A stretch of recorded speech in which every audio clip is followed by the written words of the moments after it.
The Signal Oil Program, The Whistler.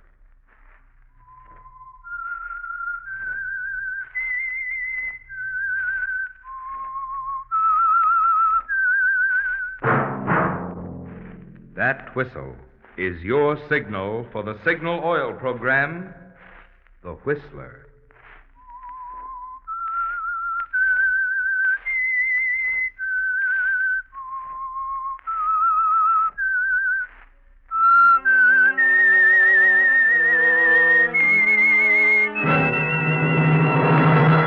I am the Whistler, and I know many things, for I walk by night. I know many strange tales hidden in the hearts of men and women who have stepped into the shadows. Yes, I know the nameless terrors of which they dare not speak.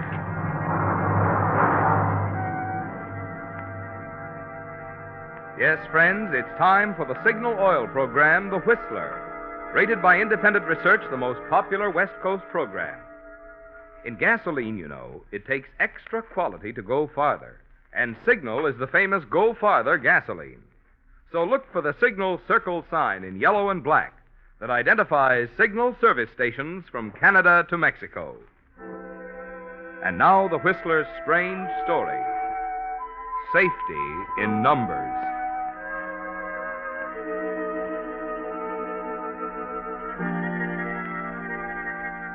It was a calm night, almost too calm, with a thick mist hanging low over the ocean. In the distance, the occasional wail of a foghorn on the Mexican coast, a cold, lonely sound, made Irene Thorpe glad his arms were around her, thankful over and over again that there was someone in the world like Marty. I'm lost, Marty. So lost. Forget it, Angel. It won't be like this forever. I tried to talk to Tom. He won't listen to me. He will. Tonight. What do you mean, Marty? He knows I'm aboard. I told your charming husband I had something to say to him. Oh, I don't know if you should have done that, Marty. He won't listen to me. Now, please. Please, Irene, let me handle it, will you? You don't know him. You don't know the cold, steely way he can look at you. The way he can... Look, Irene, please. Let's not talk about it, darling. Let's just think about us, huh? All right, Marty. But I'm afraid. You do love me, don't you? Yes, so much. Well, that's all that matters now.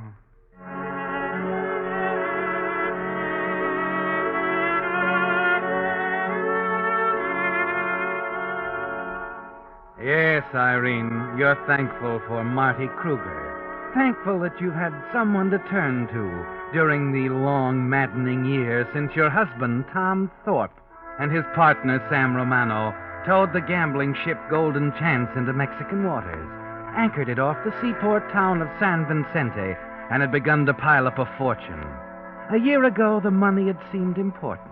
But you hate it now. Hate the Golden Chance. And most of all, hate Tom Thorpe for making you a part of it.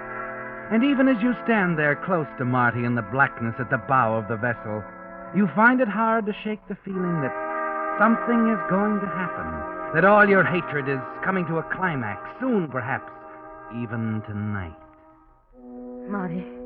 Yes, darling? I'm scared. I'm still scared. Oh. Listen, Angel, get hold of yourself.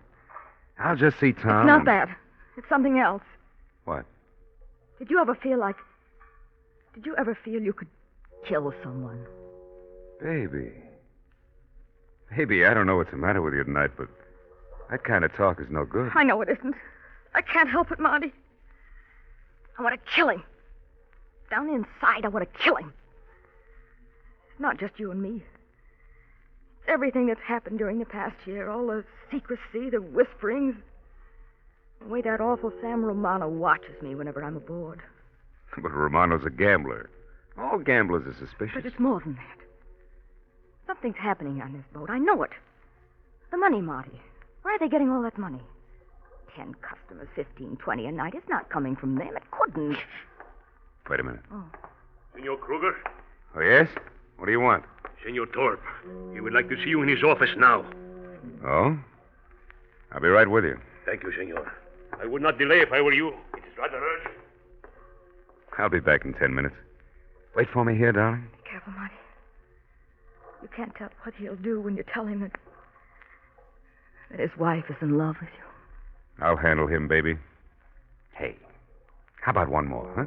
For luck? Oh, Marty, darling. No. Yeah, I'll be back in 10 minutes, Angel.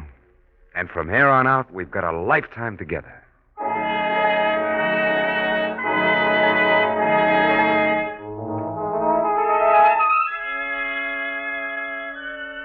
So he leaves you there, Irene, and strides down the deck toward your husband's office. And the silence suddenly seems heavier, the darkness blacker, the foghorns lonelier. 10 minutes pass, 15, 20. You try to control your nerves, try to tell yourself that Marty will handle Tom without any trouble. But as you glance at the watch on your wrist, your hand shakes so the figures blur, and at the sound of the ship's bell, you jump as if someone had reached out for you from the darkness. 11:30, Irene.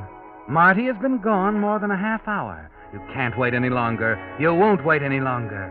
You light a cigarette to calm your nerves, and then you walk quickly back along the deck to Tom's office.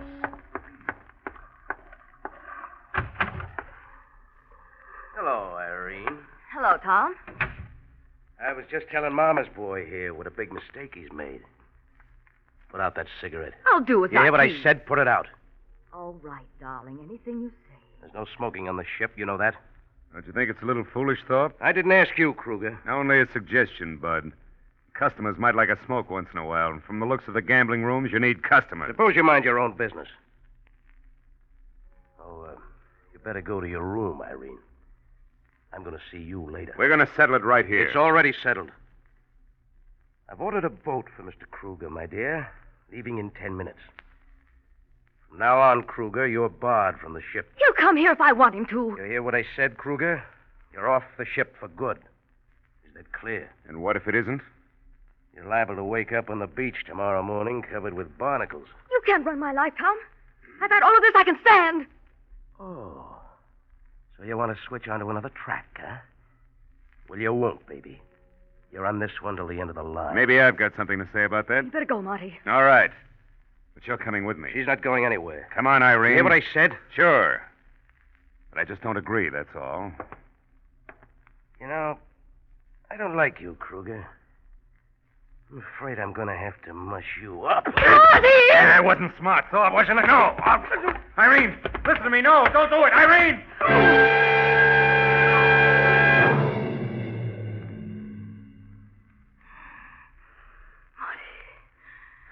Oh, Marty. Irene, the paper knife. You...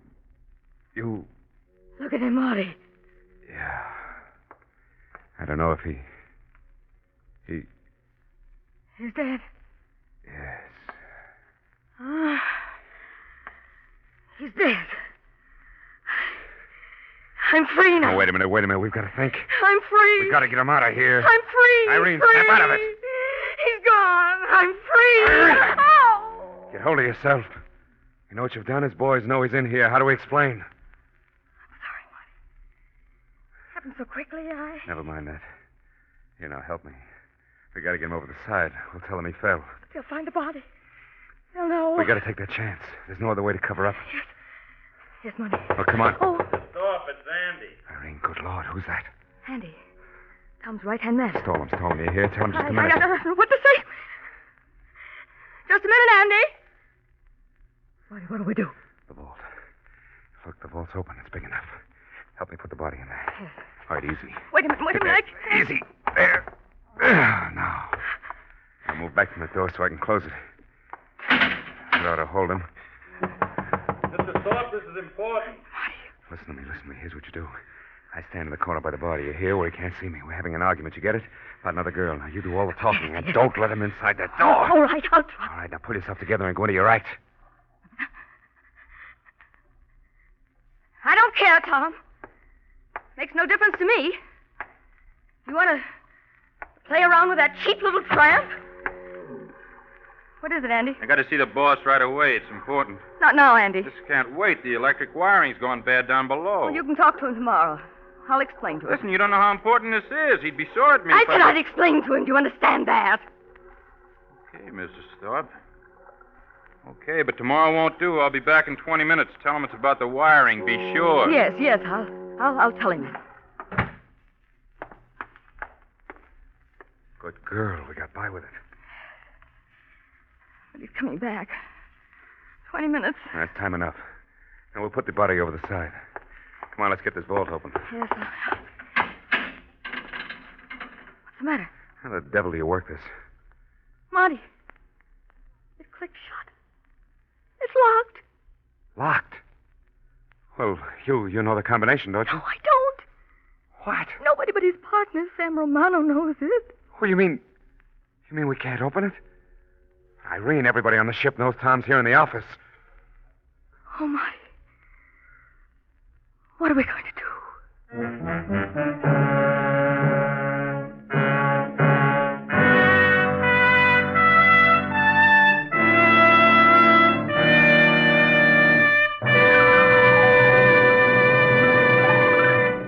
With the prologue of Safety in Numbers, the Signal Oil Company brings you another strange story by The Whistler. On last Monday's program, I read you a letter from a Whistler fan who decided to test the mileage of Signal gasoline for himself. But if you recall, after stopping at 2 Signal stations, he was so impressed with the service, he completely forgot to check the mileage. Well, tonight I've selected a letter from another Whistler fan, Mr. H.T. Fisher of Glendale, California, who writes, I've been listening to your broadcast for quite some time and have enjoyed not only the stories but also your comments about Signal service. An experience I had a few days ago proved to me what service really can mean. About 10 miles out of Indio, my car stalled, so I got a lift into town and looked up your Signal dealer. In a jiffy, he drove out to where I was stalled, located the trouble, and I was on my way again. This is the first time in 40 years of driving I've ever been enthusiastic enough about service to write a letter. But this Signal dealer really gave me such fine service, I feel he deserves a pat on the back. Well, Mr. Fisher, we're mighty happy that it was a Signal dealer who gave you the urge to write that kind letter. And on behalf of Signal Oil Company, I want to thank you. Of course, Signal dealers, being in business for themselves, do have more incentive to do the kind of job that will make friends and keep them. But it's letters like this, which you Whistler fans send in, that make Signal dealers strive to do an ever finer job of making today's cars run better and last longer. And now back to the Whistler.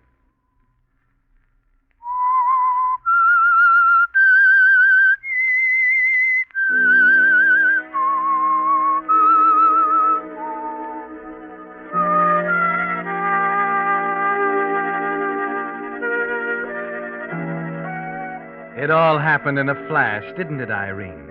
The feeling of foreboding that swept over you when Marty was called into your husband Tom's office.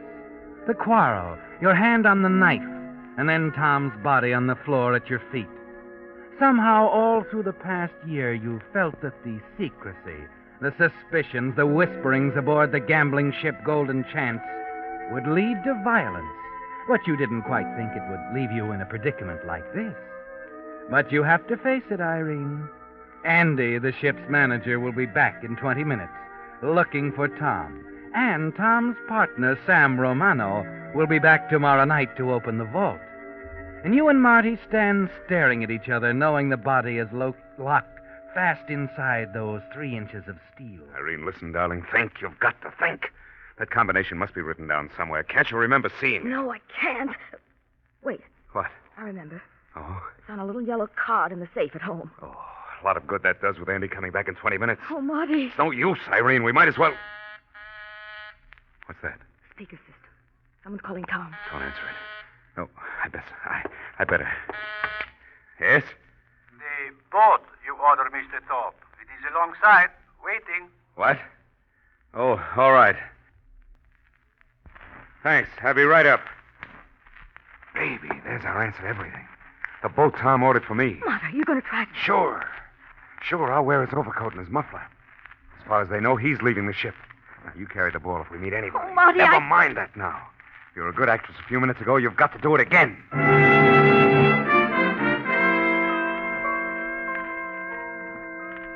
It's a tense few minutes, isn't it, Irene? Hurrying out to the boat deck, Tom's overcoat up around Marty's face, the hat pulled low. You make it to the water taxi. And during that long ride to the mainland, you're thankful it's a foggy night, that the pilot isn't interested in his passengers. The car's on the wharf where you left it. And a half hour later, the two of you walk up to the front door of Tom's big hacienda overlooking the bay.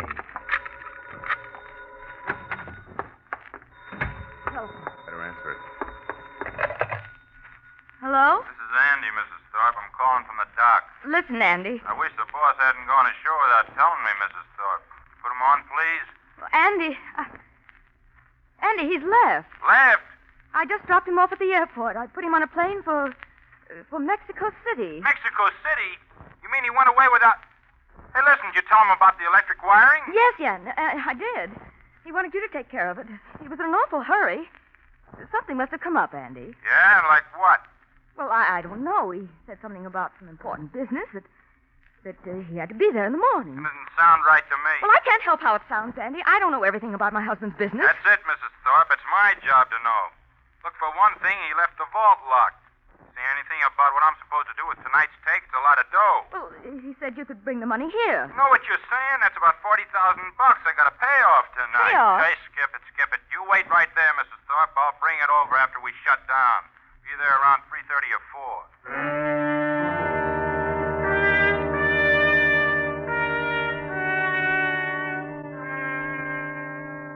Well, Irene, you know you can't go back to the gambling ship now, can you? There's nothing to do but sit and wait for Andy. Stare at Marty, light cigarettes, put them out, pour drinks, and forget about them. Stare at the little yellow slip of cardboard with a combination to the vault on it until you can repeat them backwards and sideways. And then finally at 4 a.m. There he is. All right, baby. Get rid of him fast. I'll wait in the other room. We'll get back out to the ship as soon as he's gone. Take your drink. I got it. Go on. Ah, sorry to lean on the bell like that, Mrs. Thorpe. Thought maybe you'd fallen asleep. I am tired. You know, I still can't get over the boss pulling a trick like this, leaving without telling anybody. He's been acting strange lately. I hadn't noticed it until tonight. Did he say anything to you on the way home? Not much. He was awfully tired, I guess. And still he piled right onto a plane without getting a night's sleep, huh? Nothing makes sense, does it? I don't know, Andy. I only told you what I know. Sure. I was just wondering what Sam Romano's going to say when he finds his partner ran out. What do you mean, ran out? That's something you wouldn't understand. Okay, Mrs. Thorpe, here's the cash. Orders is orders. You're sure they're his orders? Oh, of course. Wall safe's right over there. I left it open for you. Okay, awful screwy, though, leaving $42,000 in a sardine can like this. It's all right, Andy. Just close it and give the knob a whirl. No one will know it's here. Just us, huh? All right. That does it. Meet you here in the morning, Mrs. Thorpe, so we can go down to the bank together. Fine, Andy. I'll be there. Sure. But let's not kid ourselves, Mrs. Thorpe. That stuff about a business trip in Mexico City's as queer as a $3 bill. I wonder what Romano's going to think.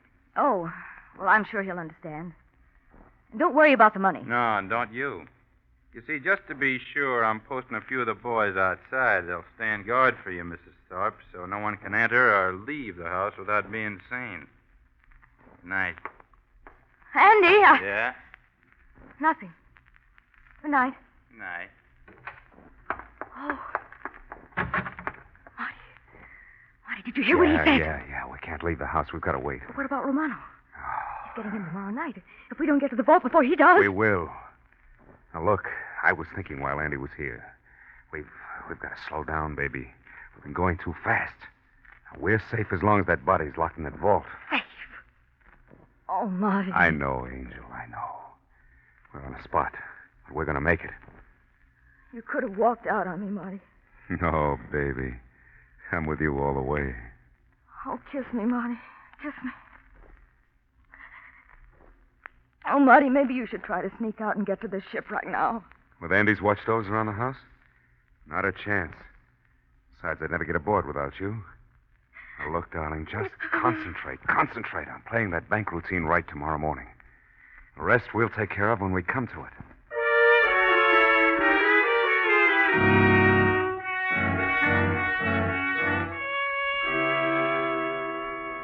Gracias, senora. Now, if you will please to sign the deposit slip. Oh, of course. That takes care of it. Is that everything, Andy? I think, senora, that you had best go out to the ship as soon as possible. The vault will have to be open for tonight's receipts. Yes, senor? Well, I'd rather not. You see, my husband Won't didn't be say anything necessary. about my... Romano ought to be here any minute. I'll get him to take care of it. Romano? What do you mean? Oh, didn't I tell you? I got a little worried about your husband's business trip, so I wired Romano. He's getting in this morning instead of tonight. But I... What's the matter, Mrs. Thorpe? Something wrong with that? No. No, excuse me, Andy. I have to go, really. What's your hurry? I'm sorry, Andy. I have to meet someone. It's a personal matter.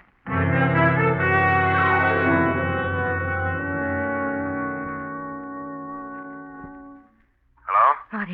Marty, I had to call. What's the matter? We can't wait till tonight. Romano's here now. Romano? Well, he wasn't coming I until... tell you, he's here. Now, we've got to go out to the ship right now. I'll meet you at the dock in an hour. Wait a minute. We can't go out there in broad daylight. There are boats going back and forth all the time with supplies and things. The gambling deck will be closed up. All right, baby. I'll have the boat ready. I'll see you at the dock.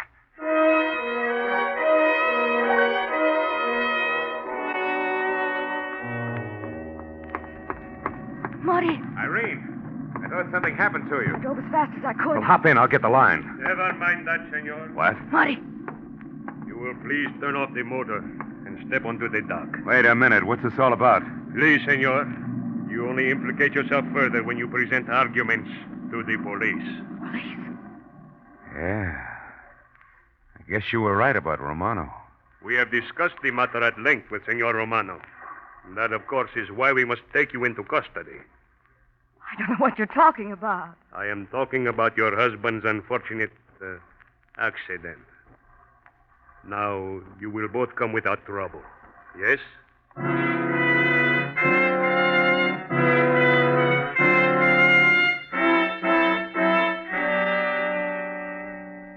Yes, Irene. You follow him quietly to the official car waiting near the dock. Somehow there's no surprise, no shock. You knew from the first, from the moment you looked down at Tom lying dead on the floor of his office, that you wouldn't be lucky enough to get out of this. When you arrive at the police office, there's no browbeating, no questioning, just a series of Mexican formalities before you and Marty are sent to separate cells to think it over.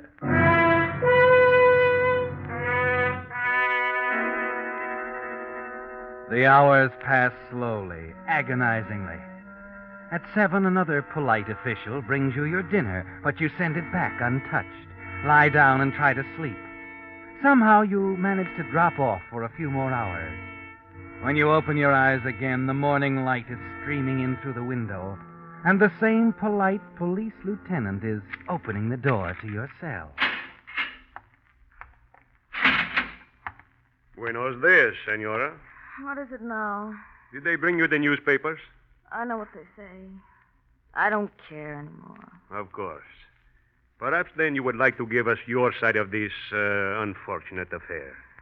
We have spent the night discussing it with the Sunday fellow, also with your Senor Cougar. I see. All right, Lieutenant, I'll give it to you. All of it. I'm glad you feel that way, senora. You see, the newspapers, they might call it something else. But to us, it's murder.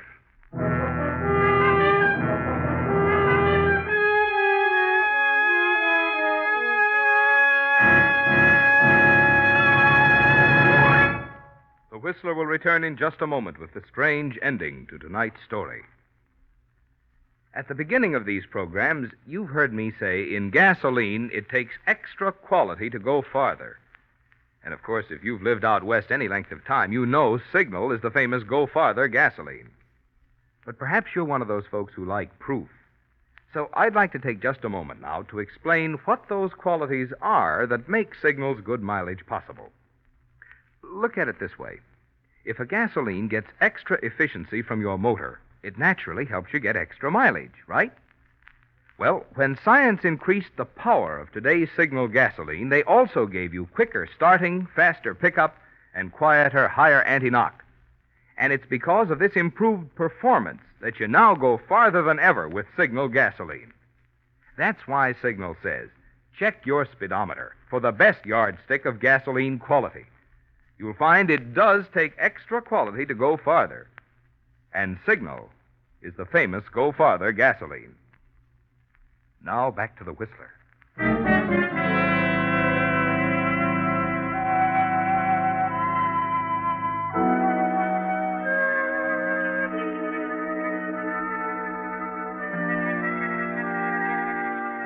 Well, there's no use holding back, is there, Irene? You can tell from the lieutenant's quiet, confident manner that he knows everything.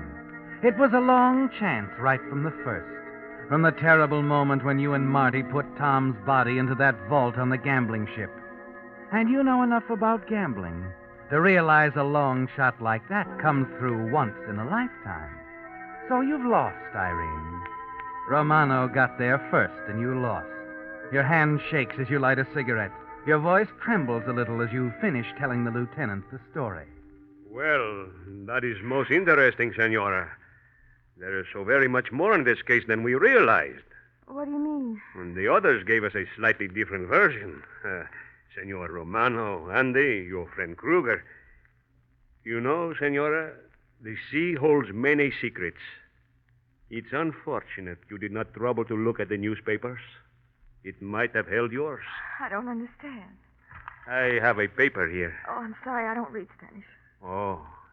I must explain then that my reference to murder was an indirect one. I was speaking of the loss of 18 lives early yesterday morning aboard the Golden Chance. What do you mean, 18 lives? We believe, naturally, that as the wife of one of the owners, you were a part of the enterprise. The Golden Chance was a gambling ship in name only, Senora. Its real purpose was to act as a transfer point for ammunition and high explosives for an insurrectionist group in Central America. What? That's where the money came from. Money? His crazy fear of smoking. I see it now. Where's the ship? What happened to it? It seems they were a little careless about the electrical wiring, Senora.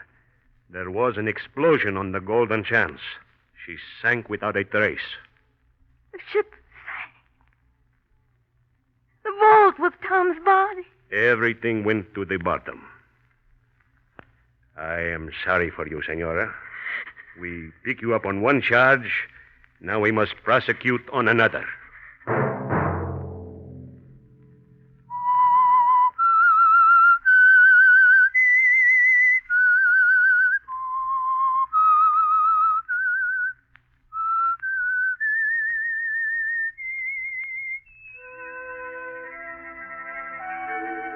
Let that whistle be your signal for the Signal Oil program, The Whistler, each Monday at 9. Brought to you by the Signal Oil Company, marketers of Signal gasoline and motor oil and fine quality automotive accessories. Signal has asked me to remind you, to get the most driving pleasure, drive at sensible speeds, be courteous, and obey traffic regulations. It may save a life, possibly your own.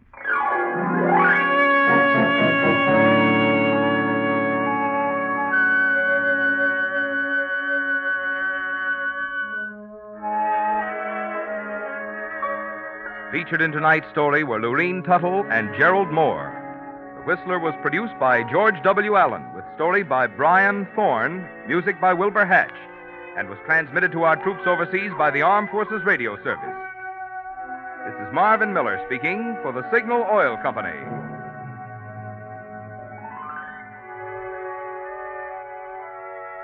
This is CBS, the Columbia Broadcasting System.